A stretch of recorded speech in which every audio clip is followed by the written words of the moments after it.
잠언 16장 27절에서 33절입니다. 16장 27절에서 33절까지 읽습니다. 불량한 자는 악을 꾀하나니 그 입술에는 맹렬한 불 같은 것이 있느니라. 패역한 자는 다툼을 일으키고 말려는 친한 것을 이간하느니라. 강포한 사람은 그 이웃을 꾀어 좋지 아니한 길로 인도하느니라. 눈짓을 하는 자는 패역한 일을 도모하며 입술을 닫는 자는 악한 일을 이루느니라. 백발은 영화의 멸류관 일이라. 공의로운 길에서 얻으리라. 노하기를 더디하는 자는 용사보다 낫고 자기의 마음을 다스리는 자는 성을 빼앗는 자보다 나으니라. 제비는 사람이 보거나 모든 일을 적정하기는 여호와께 있느니라. 아멘. 지혜 없는 삶의 폐해. 하나님을 경외하는 지혜가 없는 사람들은 하나님이 없는 사람들, 지혜가 없는 사람들도 실제적으로는 하나님의 형상대로 지음받은 사람들이기 때문에 그 마음속에 하나님의 선한 양심을 주셨습니다. 하지만 정욕과 교만으로 인해서 악을 꾀하고 패역하고 강포하고 사람들을 속이는 말과 행동, 여기서 자유롭지 못하죠. 벗어나기가 참 쉽지 않습니다. 지혜의 말씀, 또 지혜의 영신, 성령의 인도하심이 없으면 극복하기가 어렵죠. 스스로 이런 하나님의 지혜에 이를 수는 없어요. 그래서 지혜는 은혜의 선물이고요. 이 지혜를 우리가 얻게 됐다고 하는 건 너무나 소중하고 복된 일인데, 솔로몬 당시에도 그렇고 이스라엘 백성들 택하시고 하나님이 그와 함께 하시는 인생을 살았던 그들 역시도 이 소중한 지혜의 가치를 깨닫지 못했다는 거죠. 오늘 이 시대도 마찬가지고요. 우리가 하나님의 자녀가 되고 하나님을 경외하며 섬길 수 있는 이것은 너무나 큰 은혜고 소중한 것인데, 이 가치를 인식하지 못하기 때문에, 지혜에 대한 가치의 인식이 없기 때문에 세속화가 이루어지는 것이고요. 지혜가 없는, 지혜를 버린, 지혜의 가치를 두지 못하고 살아가는 삶의 폐해가 어떠한가, 어떤 사람이 되어가는가, 삶이 어떻게 되어지는가가 잠언서에 잘 나타나 있죠. 27절, 불량한 자는 악을 꾀하고 입술에는 맹렬한 불 같은 것이 있다. 불량한 자, 지혜가 없는 사람의 특성이거든요. 불량한 자는 경건하지 못한 사람. 경건하지 못하다고 하는 것은 하나님에 대한 인식이 전혀 없다는 거예요. 경건은 하나님 앞에서의 삶이라 그랬죠. 하나님이 없다. 죄악 가운데 태어나서 죄 가운데 살아가는 사람들은 하나님 잘 모르기 때문에 그럴 수밖에 없는데요. 이제는 하나님을 알고 하나님의 자녀가 된 사람들조차도 하나님을 인식하지 못하면 결국 불량한 자가 되는 거예요. 이 불량은 이웃에게 해를 끼치는 존재가 된다는 뜻이거든요. 불량배. 이웃에게 고통을 주죠. 불량한 자예요. 그러니까 하나님을 전혀 인식하지 못하기 때문에 악을 행하면서도 죄책감이 없어요. 부끄러움도 몰라. 그리고 고의적으로 악을 행해. 이게 불량한 사람이에요. 불량한 사람. 그러니까 이게 경중의 문제는 있을 거예요. 아주 심하게 사람들을 고통스럽게 하는 불량배들도 있겠지만, 하나님이 없이 살아가는 사람들은 크고 작게 사람들에게 피해와 고통을 줘요. 가깝게 하는 가족들 가운데, 가족들이 이런 불량한 남편, 불량한 아내가 된다고 생각해 보세요. 불량한 자녀가 된다고 생각해 보세요. 얼마나 큰 고통을 주는지. 그렇지 않나요? 하나님이 없단 말이에요. 하나님이 없어요. 불량한 자다. 또 그의 말은 맹렬한 불 같다 그랬어요. 마음에 하나님이 없고 또 하나님의 성령의 다스림과 인도함을 받을 수 없기 때문에 그 말 자체가 불같이 나타나. 이 불이라고 하는 것은 다 태우는 속성이 있잖아요. 그래서 관계를 다 불태워버리고 사람들의 마음에 깊은 상처를 주고 관계를 다 파괴시켜버려요. 야고보서 3장 6절이죠. 혀는 곧 불이요 불의 세계라. 혀는 우리 지체 중에 온몸을 더럽히고 삶의 수레바퀴를 불사르나니 그 사르는 것이 지옥불에서 난다 그랬어요. 불과 같다. 이 불량한 자의 말은 지옥에서 나오는 것 같아서 사람들을 멸망으로 이끌어간다. 다 불태워버린 인생 전체를 망가뜨리고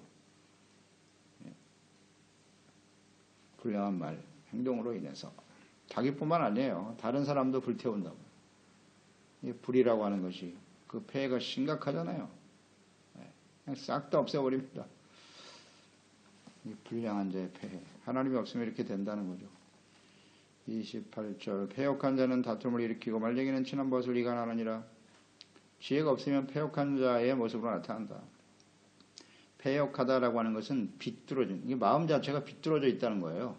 그러니까 말도 비뚤어진 거짓말을 하는 자예요. 패역한 자. 거짓말. 그러니까 진리와 거짓에 대한 분별력이 없잖아요. 지혜와 명철이라는 게 선과 악, 참과 거짓을 분별하는 것인데 지혜가 없으니 뭐 분별이 안 되죠. 그러니까 진리의 말씀을 따르지 않아요. 오직 자신의 이익, 이거밖에 없는 거예요. 하나님 없는 사람들은 그것밖에 없어요. 뭐 그런 아름답게 포장하고 뭐 여러 가지 이야기를 하지만 본질은요, 자기 이익입니다.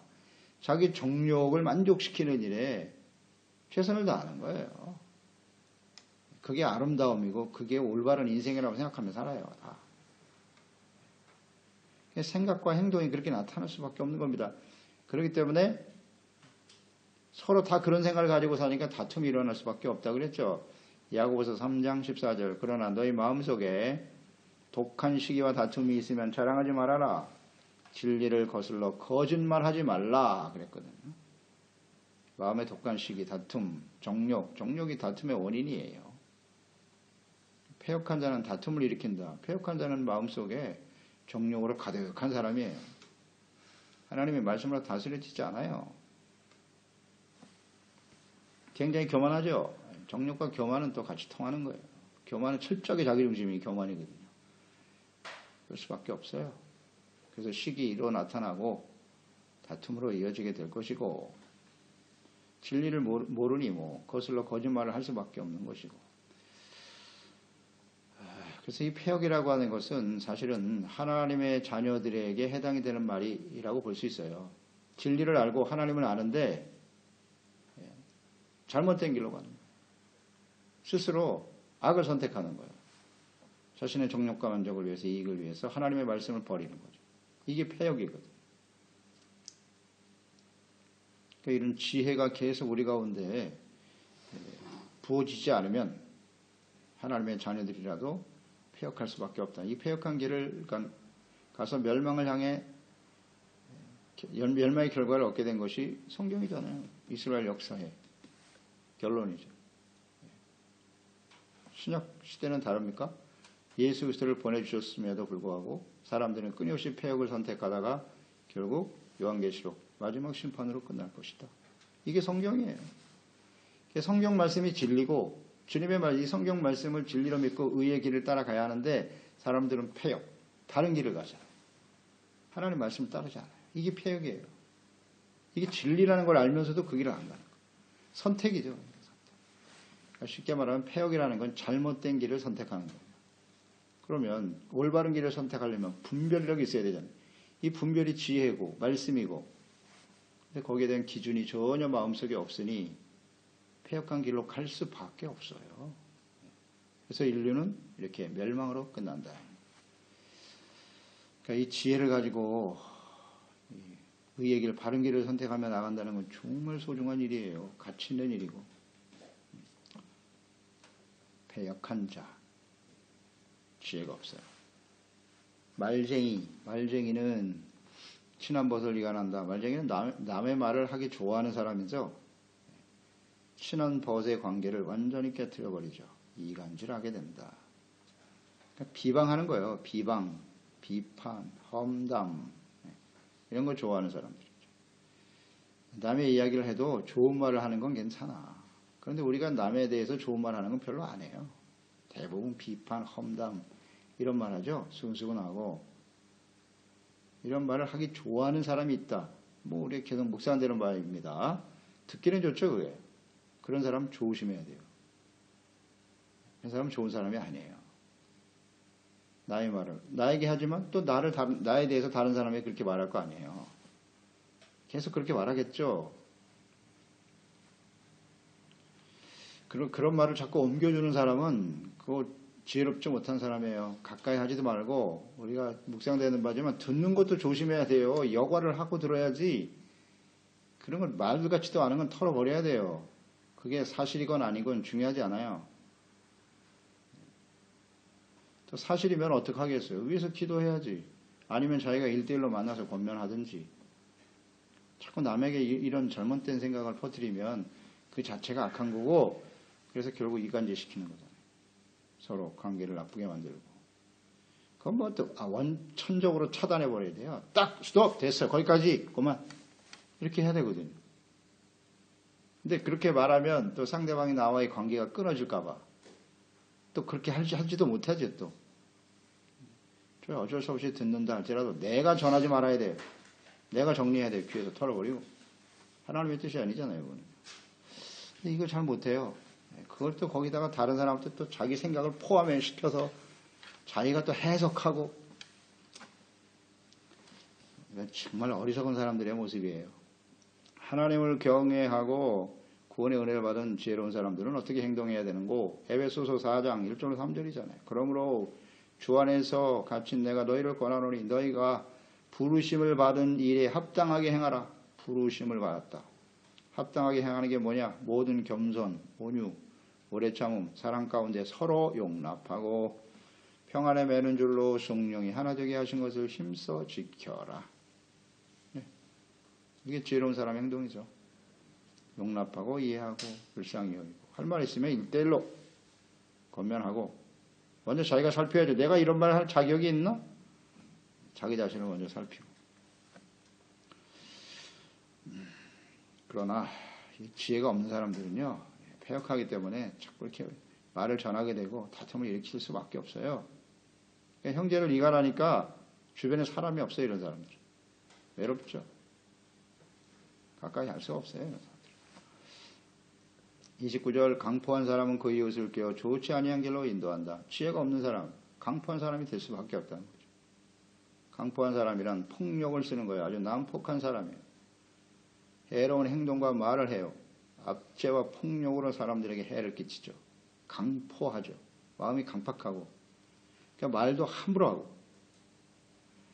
꼭 사람을 때려만 폭력은 아니죠. 언어 폭력이 굉장히 심하죠. 이게 더 큰 상처를 주죠. 말로 그냥 사람들은. 이런 폭력으로 이웃을 잘못된 길로 인도한단 말이죠. 죄악된 길로 인도한다. 뭐 이런 폐해를 우리는 삶을 통해서 많이 경험하죠. 성경에도 이런 내용으로 가득하고요. 이런 강포한 자가 만약에 지도자가 된다. 왕이 된다. 이건 모든 사람들을 죄악된 길로 이끌어가는 거예요. 힘이 있으니까 압제. 어쩔 수 없이 그 죄악된 길을 따라간다. 이거 이스라엘 백성들의 모습 아니에요? 악한 권력자들 보세요. 대표적인 사람 아합, 이세벨 같은 경우. 북이스라엘의 왕들. 한 사람도 하나님을 경외하는 왕이 없어. 다 죽이는 거예요. 다 죽이는 거예요. 악한 길로 가는 겁니다. 그 힘을 가지고 사람들을 압제하고 죄를 짓게 만들고 불의에 동참하게 만들고 권력을 남용해서 어쩔 수 없잖아요. 거기에 순종 안 하면 힘 있는 사람 말에 순종 안 하면 당장 밥줄이 끊어지니까 어쩔 수 없이 따라가는 거예요. 또 이런 일이 오늘날 이 사회에도 만연돼 있죠. 만연돼 있어요. 처음에는 반기를 들기도 하고 이게 옳은 길이 아닌데 그런 생각을 하기도 하죠. 그런데 현실적으로 보면 어떡하겠어요. 어쩔 수 없이 따르게 되는 거예요. 잘못된 길인 줄 알면서도 갈 수밖에 없는 안타까운 일이죠. 이웃을 깨어 좋지 않은 길로 인도한다. 패역한 자, 하나님이 지혜가 없는 자는 그런 길을 갈 수밖에 없어요. 역사 속에도 오늘날 지도자들 가운데도 다 우리가 나타나는 바입니다. 잘 분별할 수가 있어야죠. 30절 눈짓을 하는 자는 패역한 일을 도모하고 입술을 닫는 자는 악한 일을 이루느니라. 눈짓하는 자는 패역한 일을 도모한다. 그러니까 눈짓이라고 하는 것은 아주 능청맞게 눈짓을 한다 하는 그런 의미인데, 그러니까 이런 의미예요. 이 말씀은 악을 도모하기 위해서 눈을 감아버리는 거고 또 입술을 닫아버리는 거예요. 이게 악인 줄 알고 잘못된 게인 줄 아는데 눈 감고 입을 닫아버리는 거예요. 이것은 곧 뭐냐? 악한 일을 이루는 것과 같다. 동조하는 거죠. 그냥. 동참하고 동조한다. 29절 말씀과 연결이 되겠는데 위에서 힘으로 누르니까 이게 잘못된 줄 알면서 눈 감는 거예요. 그냥. 또 주변에 악이 가득하지만 그냥 눈 감고 가는 거예요. 입 닫고. 쉽지 않죠. 이게. 그래서 뭐 내부 고발자라는 말이 요새 많이 나오는데 용기 있는 사람들이죠. 그런데 그런 말을 하면 그 사람은 그 사회에서 완전히 매장돼 버리죠. 쉽지 않죠. 그게. 그러니까 다 눈 감는 거예요. 이게 악인 줄 알면서 입 닫아버리고. 하지만 자기가 죄악된 행동을 같이 하진 않았어도 이런 사람은 결국 악한 일을 이루는 것과 같다. 뭐가 다르냐는 거죠. 이렇게 악은 악이라고 말할 수 있어야 되는데 그게 안 되는 거예요. 대부분 다 동조하죠. 아니 나는 그런 일을 행동한 적이 없어요. 그래도 같은 죄를 이루는 거예요. 악을 이루는 것입니다. 그걸 용감하게 그걸 들고 일어나서 얘기할 수 있어야 되는데 그걸 잘 못하잖아요. 우리 그리스도인들도 이 악한 세대 속에서 말입니다. 이런 게 세속화거든요. 무엇을 먹을까 입을까 마실까 때문에 악을 악이라고 말하지 못하고 의의 행동을 하지 못하는 그리스도인들, 벙어리 그리스도인들 많죠. 말을 못해.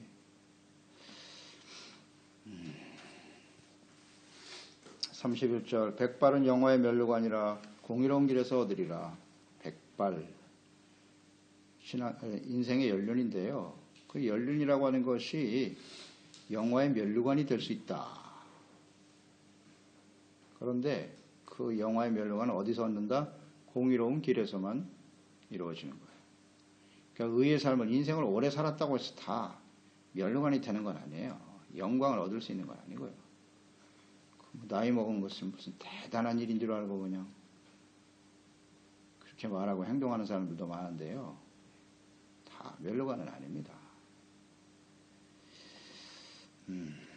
그러니까 이 연륜을 통해서 얻게 되는 면류관, 지혜, 정직, 의, 선한 길을 살아온 사람들이 누리는 것인데 장수, 오래 산다고 하는 것이 사실 다 복은 아니고 다 면류관이 되는 것은 아니다. 그래서 하나님을 경외하며 살아온 인생, 또 이 땅에서도 장수와 상급을 얻게 되고요. 영화의 면류관이니까 보세요. 우리가 인생을 살아오면서 이 영화의 면류관이 가장 먼저 적용되는 사람들이 누구겠어요? 자녀들이겠죠. 자녀들이 잘못되면 부모의 수치입니다. 인생을 사는 목적이 뭐예요? 자녀들 잘 양육하고 자녀들을 통해서 자녀들이 이 세상에서 존귀한 존재가 되는 거 아닌가? 그렇지 않아요? 그러니까 부모 자체가 지혜가 없고 의의 길을 모르고 악을 선택하며 가면 그 자녀들에게서 영화의 면류관이 나타날까요? 나타날 수가 없죠. 이건 쉬운 대로 거두는 건 자연 만고의 진리인데 내가 의의 길을 가지 않고 죄악된 길을 가면서 너는 똑바로 살아라. 그 자녀들이 영화의 면류관이 될까요? 참 어리석잖아요. 이게 너무나 단순한 진리를 모르잖아요. 부모들이. 모든 죄는 내가 다 짊어지고 감아. 너는 이 땅에서 잘 살아라. 이런 어리석은 부모가 있나. 이 간단한 진리를 몰라요. 그러니까 인생을 오래 살았는데 자녀들 때문에 통곡의 눈물을 흘리는 부모들이 얼마나 많은지. 영광이 안 돼. 너무 수치스러워요. 부끄럽고. 왜 그래? 자기가 그렇게 살았으니까.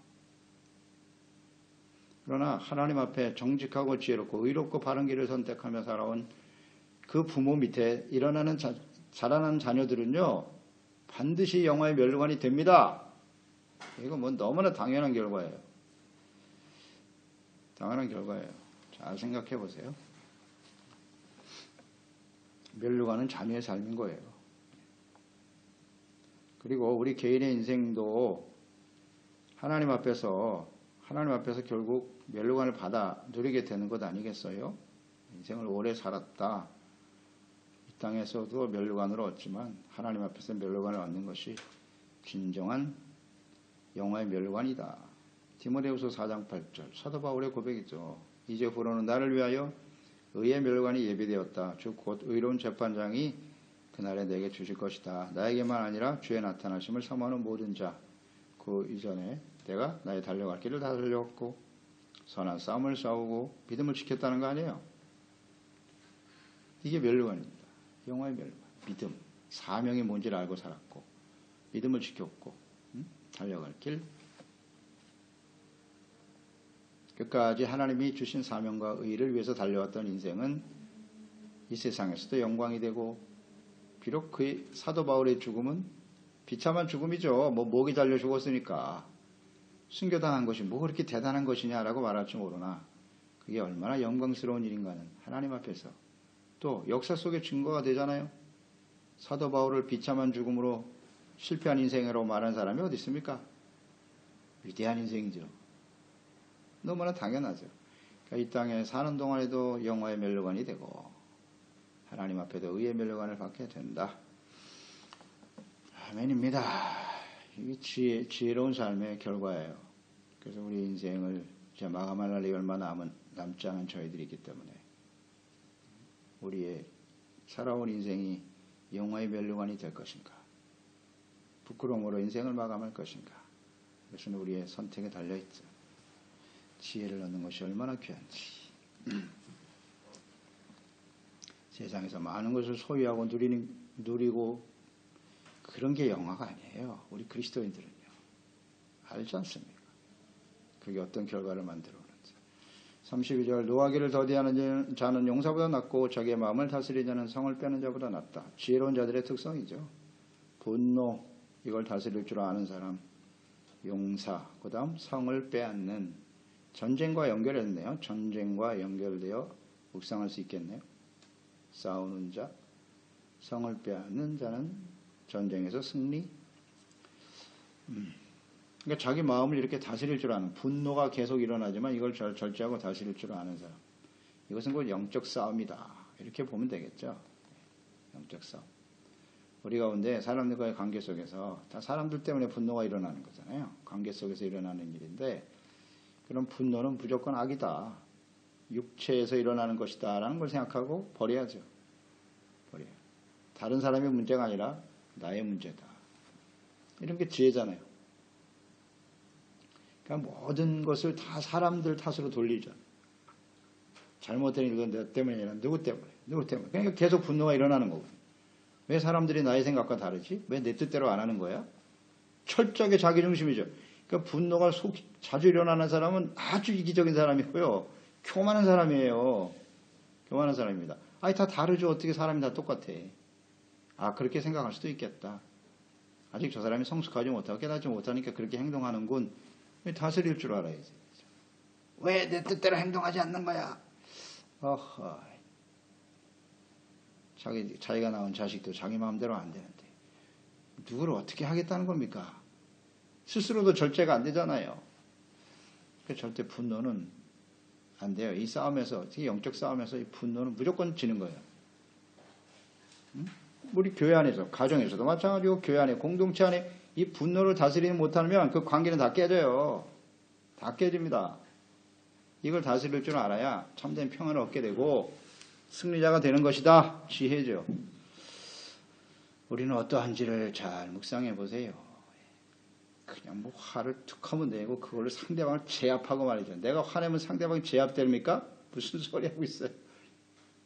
몇 배가 돼서 돌아와요. 나한테. 몇 배가 돼서 돌아온다. 그걸 아는 게 지혜죠. 33절 제비는 사람이 뽑으나 모든 일을 작정하기는 여호와께 있다. 제비는 하나님의 뜻이다.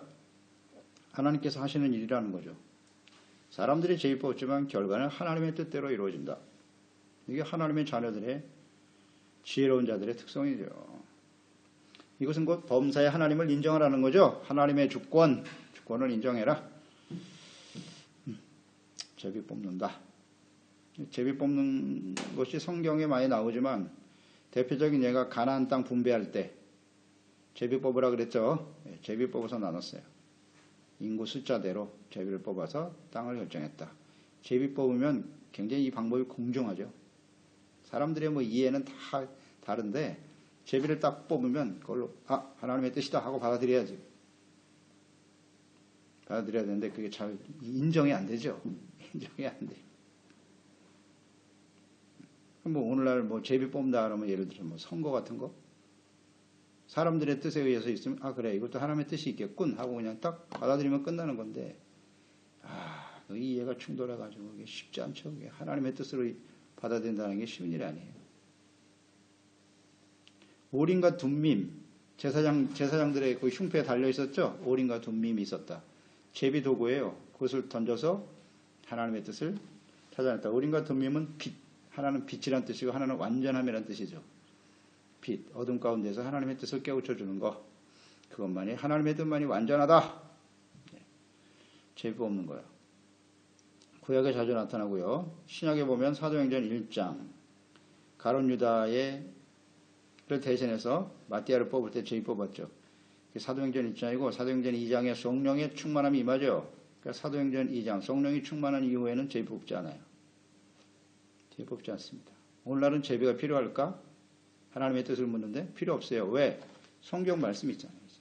성경 말씀이 있고 그 다음 하나님의 성령께서 우리 가운데 역사하고 계시고 더 이상 제비 뽑을 필요 없어요. 성경은 무슨 제비 뽑기가 집어넣는 사람도 있어요. 아무데나 톡 피고 이게 하나님의 뜻인가 보다. 매우 위험하죠. 이런 짓 하면 안 돼요. 오늘날은 철저하게 하나님 말씀에 다 나와 있어요. 하나님의 뜻이 다 나와 있다고요. 어렵지 않아요. 그리고 성령께서 깨우쳐 주시고요. 오늘도 말씀을 제비 뽑아가지고 내가 이것은 하나님의 뜻이다. 그렇게 할 필요 없어요. 이제 하나님의 뜻대로 순종하고 따르는. 그러니까 중요한 건 하나님의 주권을 인정하라는 거예요. 주권을 인정하고 겸손히 주님의 뜻을 따르는 사람, 지혜로운 사람입니다. 기도하겠습니다. 하나님 아버지, 오늘도 주님의 말씀 묵상하면서 이 지혜가 없는 사람들의 특성, 그 폐해가 어떠한가 하는 것을 아주 구체적으로 잘 기록하여 주셨네요. 뭐 실제로 우리가 경험하는 바이고요. 이게 하나님의 말씀이 그래서 진리인 거예요. 솔로몬 시대뿐만 아니라 그 이전, 그 이후에 살아가는 우리 모든 이 시대에 그대로 적용되는 말씀 아닌가요? 그렇습니다. 이 세상은 결국 사람들의 세상이거든요. 하나님과 사람이 함께 살아가는, 그러나 하나님을 배척하고 인정하지 않고 살아가는 지혜 없는 사람들의 특성이 어떠한가? 뭐 이건 동일하죠. 이건 절대 진리입니다. 그래서 우리가 하나님의 지혜를 알고 하나님의 뜻을 쫓아 살아가는 인생, 이것이 우리의 마지막 인생의 아름다운 영화의 멸관이 되겠죠. 우리 자녀 세대들이 이처럼 지혜롭고 위롭고 진실한 삶을 이어받아서 하나님 앞에 영광이 되고 우리가 하나님 앞에 섰을 때 의의 멸관, 생명의 멸관을 받아가지는 저희들이 될 수 있도록 도와주시옵소서. 예수님의 이름으로 기도드리옵나이다. 아멘. 잠언 16장